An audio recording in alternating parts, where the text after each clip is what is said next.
जय छठी मैया, जय जय मैया।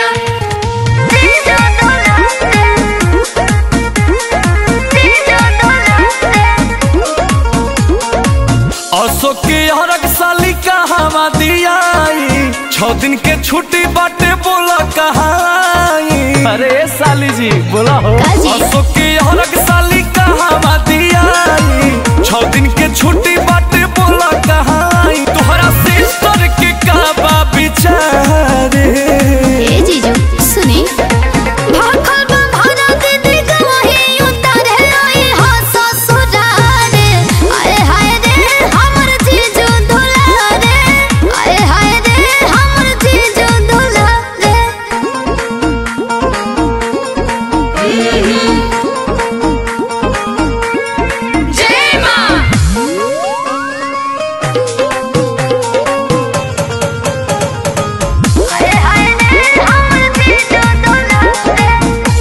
अखिए पनाचे सजो तोहरा गाँव के घाट हो।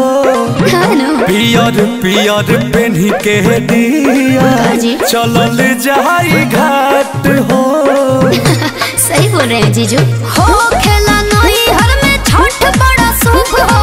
आदि का गोसैया बढ़ई है आगे खूब हो। भरब कोसी गंगा के किनारे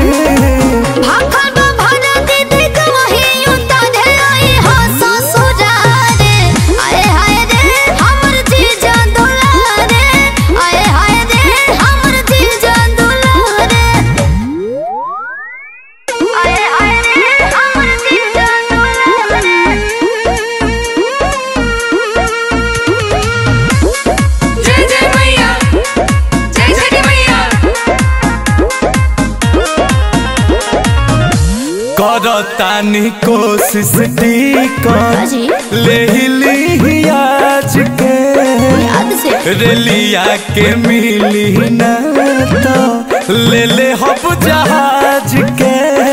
अरे इन बात भैल जी अखिल